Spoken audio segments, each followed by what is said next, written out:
కొబ్బరన్నం చేసుకున్నాక chicken curry లేకపోతే ఏం బాగుంటుంది?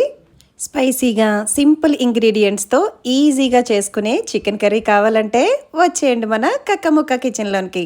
దీనికోసం పావు కేజీ చికెన్లోనికి సాల్ట్, కారం, 1 టీ స్పూన్ వరకు అల్లం వెల్లుల్లి పేస్ట్ వేసి బాగా ముక్కలకి పట్టించాలి. దీనిలోనే ఒక 2 టేబుల్ స్పూన్స్ వరకు పెరుగు కూడా వేసుకొని ముక్కలకి బాగా పట్టించి ఒక 30 నిమిషాల పాటు పక్కన పెట్టుకోవాలి.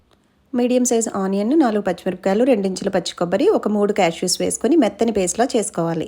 కడాయిలో 2 టేబుల్ స్పూన్స్ వరకు ఆయిల్ని సన్నగా కట్ చేసుకుని ఒక మీడియం సైజ్ ఉల్లిపాయను వేసుకొని బాగా వేయించుకోవాలి. దీనిలోనికి మ్యారినేట్ చేసిన చికెన్ వేసుకొని 1 నిమిషం పాటు బాగా కలిపి నీరంతా ఎగిరిపోయే వరకు ఒక 10 నిమిషాల పాటు కుక్ చేసుకోవాలి.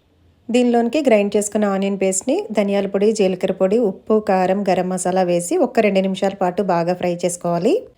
దీనిలోనికి ఒక పావు కప్పు వరకు వాటర్ని యాడ్ చేసుకొని మూత పెట్టుకొని ఒక 15 నిమిషాల పాటు కుక్ చేసుకోవాలి.